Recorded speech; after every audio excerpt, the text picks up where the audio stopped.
Dobrý deň, milí priatelia. Dnes som sa pobavil na jednej otázke od novinárky, ktorá sa ma pýtala, že ako som mohol byť na stretnutí s mladými futbalistami, keď som nebol uvedený v zozname hostiteľov. Dôvod je pomerne jednoduchý. Mal som plánovanú služobnú cestu, z ktorej sa mi podarilo vrátiť skôr, a tak som bol veľmi rád, že budem mať príležitosť potriasť a zagratulovať našim mladým futbalistom k fantastickému výkonu, ktorý bol síce na záver poznačený nešportovým správaním dvoch futbalových veľmocí, ale napriek tomu si myslím, že všetci Slováci majú obrovskú radosť z toho, aká mladá a perspektívna futbalová generácia nám na Slovensku rastie. A dôvod, prečo bývam na väčšine takýchto športových podujatí a ľudí, ktorí sa prídu na úrad vlády porozprávať o svojich športových úspechoch, ale zároveň o ďalšej podpore štátu pre týchto športovcov, je niekoľko. Jednak preto, že som veľký športový fanúšik, jednak preto, že ministerstvo vnútra cestou svojho športového centra polície patrí medzi najväčšie športové kluby na Slovensku.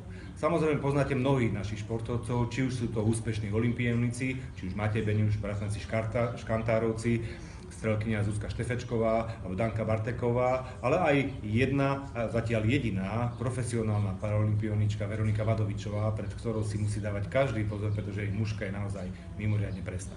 No ale v poslednom období sa ministerstvo vnútra začalo venovať aj kolektívnym športom. Podporujeme mladých futbalistov, mladých hokejistov, či už v akadémii Igora Libu alebo Zdena Cígera.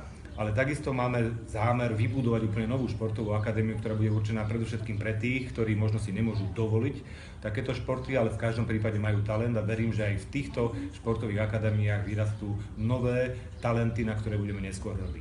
No a hlavnou témou samozrejme bolo na tomto obede aj veľké nešportové správanie dvoch velikánov svetového futbalu, to je Nemecka a Talianska.